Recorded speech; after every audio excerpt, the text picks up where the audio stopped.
السلام عليكم ورحمة الله تعالى وبركاته. daawadayaal waxaynu maanta muuqaalkeena isula eegaynaa dabcan sheekada ama qisada kooxda BTS. BTS waxay ka mid tahay haddaan si kooban idinku dulmaro kooxaha heeso kuwooda farakutiriska ah ee la odhan karo waa kuwa ugu caansan adduunweynaha oo idin.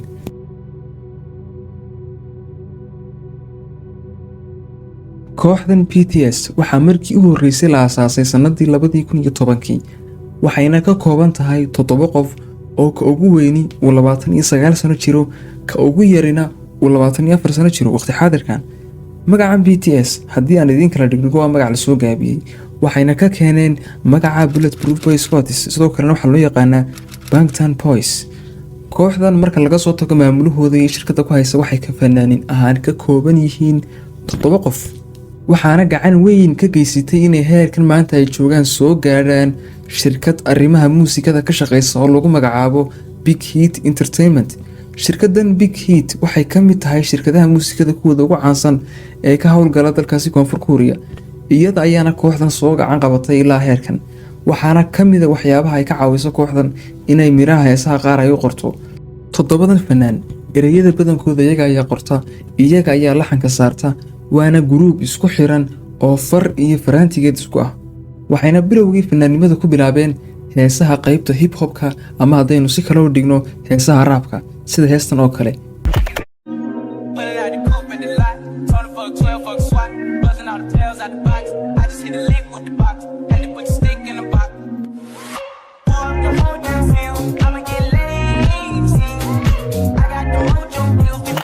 muddo markii heesaha hip-hopka wadeen ayay ka yara dalaceen oo waxay ku qaseen heeso kala duwan sida heeso jacayl iyo romantic suug jira. badanaa heesihii ay bilowgii soo qaadi jireen waxay uga hadli jireen iyaga noloshooda iyo waxyaabaha ku xiran. tusaale ahaan waxay u tegayaan abwaan waxayna ku odhanayaan duruuftaas iyo duruuftaas ayaan ku jiraa ama isoo martay oo waxaan rabaa inaad hees ku socota ii samayso sidaasoo kale weeyi. markaa badanaa markay album soo saarayaan ilaa 4, 5, 6, 7 heesood iyaga ayaa miraha leh. taasina dabcan waxay ka caawisay in heesahay qaadayaan kusoo bandhigaan noloshooda iyo siday usoo niyad jabeen sidii loo soo weeraray sidii loo handaday ee xoogga loogu isticmaalay ee haddana aan waxba laga qaadin ay weli lugahooda ku taagan yihiin. dabcan kooxdan waxaa laga yaabaa inaad magacyadooda taqaaniin laakiin dadka aan garanayn aan baro. fanaanka ugu da-da weyn ee ka tirsan kooxdan waxaa lagu magacaabaa Jin waana fanaan sidoo kalena qora heesaha ay soo qaadayaan barhkood.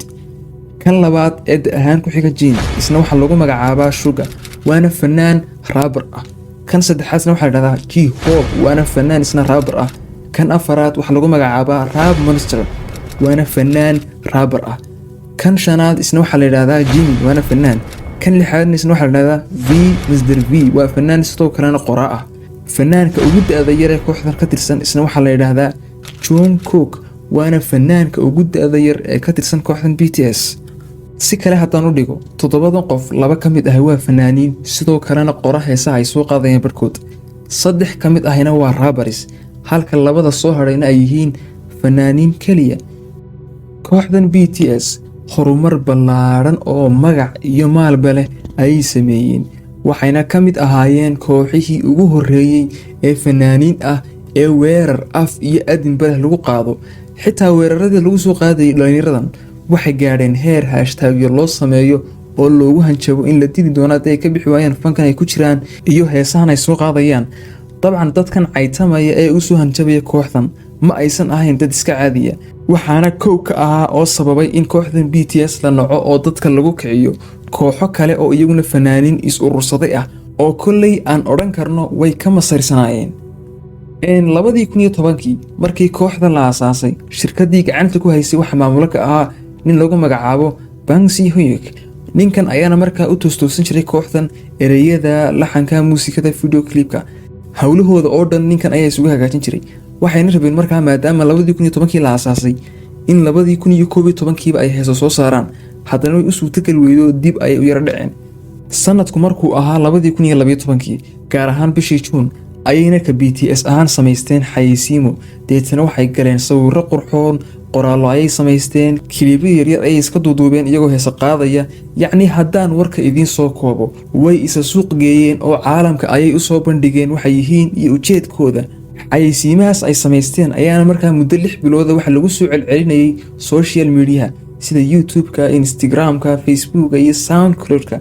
adigu 6 bilood ee xayeysiimada loo sameynayay markii ay dhamaadeen oo xoogaana la yara bartay ayaa ay bilowgii 2013 soo qaadeen albumkoodii ugu horeeyay. albumkaas oo ugu magac dareen Too Cool for School. deetana hees kamid ah heesihii ku jiray albumkan oo magaceedu yahay No More Dream ayaa iyadu noqotay hees daawasho ahaan kor uga kacday kuwa kale. waxay sugayeen dabcan markii ay heesihii soo bandhigeen inay dadku komitiyo qurxan u soo qoraan oo la dhiirigeliyo oo keep going taas la guro oo la taageero oo trending la gaarsiiyo. laakiin waxayba ka naxeenba cayda iyo aflagaadada iyo weerarkan lagu soo qaaday ee heesahooda dislike midhan la wada saaray la report gareeyo komitiyada cay loogu soo qoro oo dhulka lala galo. dabcan taasina waxay keentay inay niyad jabaan oo xitaa la gaadho heer abuurkooda iyo qaabka ay u samaysan yihiin wax laga sheego. sida mid lagu yiraahdo daamankaagu way kuskusan yihiin, mid lagu yiraahdo bahal baad u eeg tahay, mid lagu yiraahdo kabaanaad xiran tahay fanaan hebelka gruubkaas ka tirsan ayaad ka soo koobi garaysay, mid lagu yiraahdo kastuumadan 2 sano ka hor ayaa gruub hebel hees ku soo qaadeen bal maxaa ka galay maryahooda. yacni waxa la gaaray heer inta iyagii lagu soo jeesto oo wax laga sheego. dabcan weeraradan waxa ka dambeeyay sida gadaal lagu ogaaday kooxo kale oo yina fanaaniin ah. dabcan niyad jab bay ka qaadeen waxyaabahan loo soo qorqorayo, xaalad xun bay galeen. adigu haddana bishii 9aad ee 2013 ayaa albumkaas ay qaybtiisii labaad soo fasaxeen. dabcan inaad ogtihiin mooyaane badana markii album la soo saarayo albumkaas wuxuu ka kooban yahay 10 ilaa 12 heesood. marka albumkaas way kala qaybiyeen oo qaybtii hore waxay soo saareen bilowgii 2013 halka qaybtii labaadna ay soo saareen bishii 9aad ee isla sanadkaasi. dabcan markii qaybtii labaad ay soo fasaxeen waxay sugayeen in loo yara dhibro oo loo naxariisto oo sidii hore laga soo yarareeyo. ileen weeraradan waa weeraro laga dambeeyay miyay joogsanayaan? dabcan waa maya. mar kale ayaana weerar aan caadi ahayn lagu soo qaaday oo lagu yiri idinku ereyadii hore uun baydan soo celcelinaysaan, wax cusub meesha la kaalaya, laxanku waa kii hore, ereyadu waa kuwii hore, muusikadu waa sidii hore, xitaa qaab labiskiinu waa kii hore. annaga ayaad nawaalaysaan, caanimo ayaad nagu dul raadinaysaan, lacag ayaad naga raadsanaysaan. weerarka cayda aflagaadada ku socota maba laga sheekayn karo. xitaa dadkii waxay gaadheen heer ay u dhacaan akoonadooda Twitterka iyo Instagramka oo la isku dayo in laga hakin gareeyo oo Twitterka hashtag lagu sameeyo oo la leeyahay down BTS ha dhacdo, BTS umadeena maaha, BTS hawada ka baxdo, mar rabna BTS waa nooca iyo nooca. yacni qaamaha aan jirin ee la iska samaysanayo ayaaba kaaga darnaa. ilaan ilaahay umadiisa naguma salido war aamiidhaha. dabcan markii weeraradii iyo hashtagyadii kooxdan lagu aflagaadeynayay ay hawada isku shareereen ayaa TV showyo laga wacay oo la waristo oo lagu yiri war niman yahow ummadan maxaad ka hadlayseen idinku kiciyay. yacni weerarkan idinku socda fanaan iyo group sidiinoo kale ah oo soo maray ma jiro. Apple wuxuu ka dhahay weeraradan idinku socda. dabcan iyaguna waxay dhaheen yacni markuu qofku hami iyo hansar leeyahay caqabad hor istaagtay waayi maayo. marka dadkan waa iska sida oo kale oo waan u sabraynaa, waan iska dul qaadanaynaa wixii ay rabaan ha iska sameeyaan. iyagii u taala annaga wax dhibaato haba yaraatay naguma hayaan.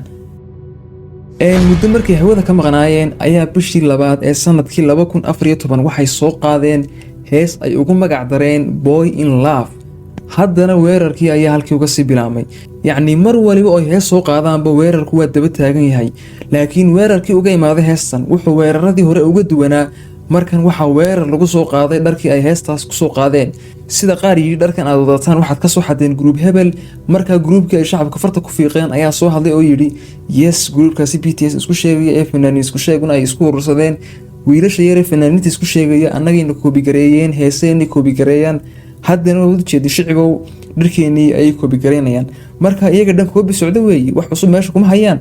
taasina dabcan waxay keentay in weerarkii sii laba jibaarmo oo xitaa ay afka haysan kari waayeen barnaamijyo caalami ah sida barnaamij la yiraahdo American Hustle Live oo isagu qaybta Twitterka ku soo qoray wiilashan waa wiilal da'yar oo hadda madaxa la soo kacaya, ha la gacan qabto weerarkan afka lagu soo qaaday, ha laga kala joojiyo cayda, ha laga dhaafo. laakiin meeshu waa social media yaa u joojinaya warkooda. dabcan TV showyo badan oo dalkaasi Koonfur Korea laga leeyahay ayay ka soo muuqdeen iyaga oo leh mar rajo dhigayno. TV showgii ugu horeeyay ay qabteen waxa ka soo qayb galay dad aan ka yareyn 3,000 oo qof, halka kuwa kalena ka ugu yar 50,000 ilaa 60,000 oo qof ay ka soo qayb galayeen. waxayna go'aamiyeen markaa in 2014 ay show free ah ku qabtaan magaalada Los Angeles ee carigaasi Mareykanka. showgana waxay ka dhigeen free, micnaha lacag la'aan ayaa lagu daawan karaa, waxaana kasoo qayb gashay keliya 2,000 oo qof, halka iyaguna ay sugayeen inay kasoo qayb gasho 100,000 oo qof maadaama uu lacag la'aan yahay meeshuna ay Mareykan tahay dabcan. sanadkii xigay ee 2015 ayaa kooxdan waxay soo saartay albamkii labaad.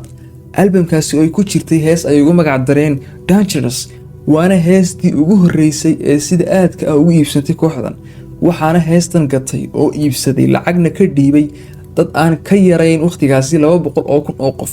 trendinka dalkaasi Mareykanka ay yara gashay, waxayna isla sanadkaasi kooxdan ay 3 mar showyo kala duwan ku qabteen 3 dal ee kala ah Cuba, Japan iyo Mexico. markii ay 3daasi dal ay ka soo dhamaadeen ay dalkoodii South Korea ku soo laabteen, ayaa ay haddana soo saareen album saddexaad oo igu magac dareen BTS waa ay bilaabatay, waxaana hoolkii ay albamkan ku soo bandhigeen soo buuxdhaafiyey dad lagu qiyaasay tiradooda 6,500 oo qof. yacni labadii jeer hore mar waxa showgoodii ka qayb gashay 2,000 marna 3,000, laakiin doorkan 6,000 iyo dheeraad ayaa ka soo qayb gashay oo tiradu intii hore xoogay kor ayay uga yara kacday. haddana isla sanadkaasi 2015 waxay soo saareen albam kale oo isagana ugu magac dareen I Need You, waan ku baahanahay, waxaana albamkaasi gatay dad lagu qiyaasay 415,000 oo qof, yacni waa ku dhowaad nus milyan qof. dabcan doorkan way ku farxeen, trendinka kaalinta afraad ee dalkaasi Mareykanka ay galeen, halka Koreana trendinka kaalinta 5aad ay galeen. taasina dabcan waxay keentay inay albaabadii markii hore iska soo xiray ay tartiib isu furaan oo lacag sameeyaan oo ay dhiisha faqriga yara tuuraan. dabcan markii hore 7 fanaan waxay ku noolaayeen hal guri oo kaliya hal qol jiif leh, bal qiyaas fanaaniin intaas soo albam soo saaray, de halkii caana ka heli lahaayeen sawtan ma shacabkii lagu saliday. 7 qof waxay bilowgii seexanayeen hal guri oo hal qol jiif leh, qaar fadhiga iska dul seexanayeen, qaar dhulka iska seexanayeen, gaari may haysan oo gaariga ay xafladaha ku tagayaan ee TV showyada lagu geynayo waa gaari uu lahaa maamulaha shirkadda Big Hit Entertainment. dabcan taasina waxayna tusaysaa inay bilowgii faqri ahaayeen oo aysan waxba haysanin. markay damceen inay meeshan horumar ka sameeyaan, ilaahay arsaaqadooda uga baneeyay, sawtan ma shacabkii dhuunta u istaageen. markii heesahoodii laga yaabay ay caalamka qabsadeen ayaa jaayisada lagu doonsiiyay oo markaa gurubyo kale ayaa soo hadlay oo yiri BTS jaayisadaha waa gateen, maxay gataan guri hal sariir taallay 7 qof kor jiiftaane. dabcan gurigan ay ku cadilan yihiin bay ka guri lahaayeen hadayba jaayisad gadan karaan. dabcan shacabkii qaarna waa taageereen, qaarna waxayba la soo istaageen, yaa BTS jaayisada waad gadateen, uma qalantaan, gurubyada kala xaq u leh, laakiin iyagu waxaas oo dhan umay bixin oo af daboolen waa dahab, ma aysan hadin oo afkooda ayay ka adkaadeen. muddo kadib ayaa haddana kooxdan waxay soo qaadeen hees kale oo ay ugu magac dareen Loser. haddana caydii iyo aflagaadadii ayaa lagu bilaabay. kadib markii ay soo qaadeen heestan ayaa waxaa la ogaaday ciddii soo abaabuli jirtay weerarada ee dadka soo fari jirtay in la weeraro tiimka BTS, waxayna noqdeen koox kale oo fanaaniin isbahaystay ah oo iyana la magac baxay Big Bang. sanadkii 2015 khaasatan bishii 8aad ayaa kooxdan BTS waxay rabeen in ay New York show ku qabsadaan, laakiin showgii waa laga kansalay sababtoo ah gaangis ama budcad hubaysan oo halkaasi joogtay ayaa muuqaalo ay wajiyadooda qariyeen iska soo duubay oo yiri BTS haddii aad Mareykan soo cagagelisaan khalaas way idin dhamaatay. markaa iyaguna way cabsadeen mar haddii ay sheekadu dil toosa gaadhay, wayna iska joogeen. haddana maamulaha shirkadda Big Hit ee gacanta ku haysa kooxdan, oo kooxdani kaliya waa fanaaniin, cidda codka ka qabanaysa, muuqaalada u editin karaynaysa, u soo bandhigaysa, u suuq geynaysa waa shirkaddan Big Hit. dabcan maamulahooda ayaa la soo gaarsiiyay muuqaaladii hanjabaadda ah ee loo soo diray kooxdan, wuxuuna ku amray inay iska joogaan mar haddii dil loogu hanjabay. kadib show kale ayay ku ballansadeen Japan, haddana dil ayaa loogu soo hanjabay, waa ay iska joogeen. dabcan markaa waxaa soo hadashay shirkad Billboard la dhaho oo Twitterka ku soo qortay tweet ay ku sheegayso in wiilashan loo naxariisto oo la gacan qabto ay shacabka Korea soo gacan qabtaan fanaaniintooda oo ilaashadaan. haddana kooxdani waxay mar kale shaaciyeen show kale oo ay Mexico ku qaban doonaan, haddana waa laga kansalay maadaama loo soo hanjabay. waa showgii imisaad ee laga kansalo. Mareykan baa laga kansalay, oo Japan baa laga kansalay, oo Mexico laga kansalay, yacni malaayiin lacag ah ay kasoo sameyn lahaayeen haddaan laga hor istaagin showyadaas. taas markaa waxay keentay in kooxdii BTS laba ka mid ah ay nafsiyan u xanuunsadaan oo isku buuq ximi soo waajibo oo dhakhtar la geeyo, kiniina loo qoro oo la waristo oo lagu yiraahdo bal hadla wuxuu dhaha oo nafisa oo dhakhaatiir psychologist yaaro loogu waco. dabcan muddadaas ay labadaas xanuunsanayeen ayaa wax soo baxay hashtag kale oo lagu leeyahay BTS way nacabtay gabdhaha, down BTS waa cunsuriyiin, BTS waa kibraaniyiin. dabcan shirkadda Big Hit ayaa soo hadashay oo tiri waxaan waxba kama jiraan, kaliya in lagu xumeeyo unbaa looga dan leeyahay. dabcan markii caydii iyo aflagaadadii ay cirka isku shareereen ayaa kooxdii BTS soo fadhiisteen tiifiyada iyagoo oo leh annagu kaliya waxaan rabnaa inaan heesno, yacni cidna waxba maynaan ka hadlayn, cidna maynaan dhibaatayn, cidna culays kuma hayno, cid wax noo qabta ma lihiin, kaliya inaan heesno ayaan rabnaa oo codkeena bulshada usoo bandhigno. annagu cadaawad ma rabno, in la dilo ma rabno, inaan annaguna wax geysano ma rabno. oo dabcan masraxa iyo stageka ku kor oynaya. laakiin ummadaas in la yartahay dhaga la'aan ayay la soo istaageen. dhagool miyaa wax kuu maqli? dabcan waa maya. weli weeraradii waa lala sii daba taagnaa oo halkaas laguma ekayn. dhammaadkii 2015 marsha uu Japan ku qabtay mid ka mid ah kooxdan BTS oo magaciisa la yiraahdo Suga ayaa markuu heestii dhameeyay mikrofoonka la booday oo yiri isagoo qiraysan in ayadii hooyo oo isaga soo kirisay ay dhawaan intuu ka soo maqnaa ku dhimatay dalkaas South Korea. dabcan waan ka xumahay oo adigu isku ooya. subaxnimadii markuu waagu bariyay waxaaba loo sameeyay hashtag lagu leeyahay dadku caadifad ka raadsanaya, annagu oo in been noo jilaya. muxuu noogu sheegayaa rimihiisa? waa beenaale, wuxuu rabaa inuu dadka show been u dhigo si loogu naxariisto. waa jilaacana, yacni adigu ninkii Suga ahaa dhulka ayaa lala galay. kadib kooxdii BTS markan way xanaaqeen, waxayna si wada jira ku soo fadhiisteen tiifiyada iyaga oo ku hanjabaya in hadda wixii ka dambeeya haddii uu hal qof ku dhiirado inuu wax ka sheego shakhsiyadooda iyo waxyaabaha khaaska u ah in ay maxkamad la korayaan.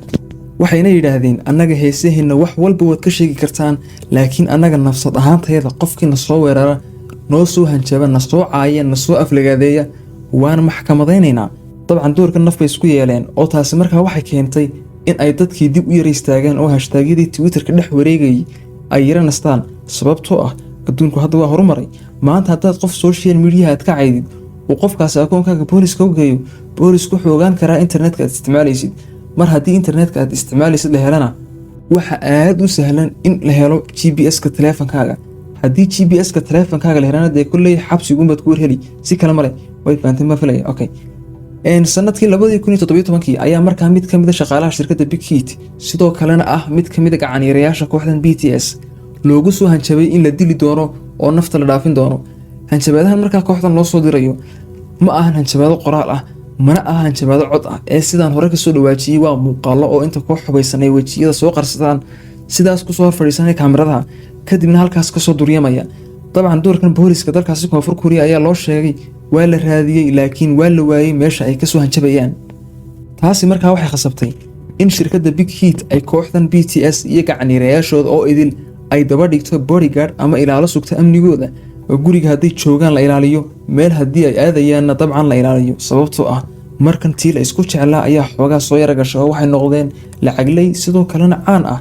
dabcan trending ayay galeen, shacbiyad yar bay heleen, jaahisaday heleen, albamyadii waa u gadmeen, markaa dhaqaale ahaan waa ay dhismeen. waxayna 2018 ku guuleysteen jaahisad inta badan laga bixiyo dalkaasi Mareykanka oo ah jaahisad la siiyo kooxaha ugu heesaha fiican ee dunidu la dhacday heesahooda. sanadkii 2019 dabcan guulo badan oo kale ay gaareen in heesahoodii ay trending noqdaan, shacbiyad iyo caanimo yeeshaan, heesahoodii gadmaan maasha Allah. isla sanadkaasi 2019 waxay dalkoodaasi Korea iyo Ameerika ka gaareen trending number 1. yacni ma qiyaasi kartaa in Ameerika oo kaliya aad trending number 1 ka noqotid? trending haddaan idin yara fasiro wuxuu dadka ka caawiyaa qofku hal mar haddii uu trending ka galo muuqaaladiisu waxay helayaan daawasho aad u badan. mar haddii ay muuqaaladiisu daawasho badan helaana dhaqaale badan ayay soo xareynayaan. dabcan inta badanna muuqaalada trending-ka galaa waa muuqaalo markooda horeba laga yaabo in saacado yar gudahood ay ku daawadeen malaayiin qof oo daafaha dunida ku kala sugan, sidaana uu muuqaalkaasi ku soo xareeyo malaayiin dollar oo lacag ah. dabcan taasina waxayna tusaysaa in muuqaalba muuqaalka uu ka cusub yahay kana daawasho badan yahay uu xagga trending nooga dhow yahay. dabcan okay, qisada kooxdan BTS run ahaantii marka si loo fiiriyo waa qiso mudan in casharo togan laga barto, sida in hanka iyo himilada aad leedahay aadan uga tanaasulin dadyowga karaasanaya, isla mar ahaantaasina aan rabin inay arkaan adiga oo ku taagan, isla mar ahaantaasina haya tubtii guusha iyo jidkii rajadaada iyo dabcan wixii aad ku tahmaysay, oo taa bedelkeeda sida kooxdan oo kale aad u dhabar adeegto wixii caqabada ee kaa qabsada waxaad ku rajo weyntahay. dabcan carabtuna waxay dhahaan almutcatu ta'tii bacda aljuhud. ugu dambeyn waxaan rajaynayaa in qaacidadan aynu sideed u adeegsan doono. muuqaalkana halkan ayaan kaga baxayaa, tan iyo intaynu mar kale kulmi doono waxaan kaga tegayaa fii amaanillah.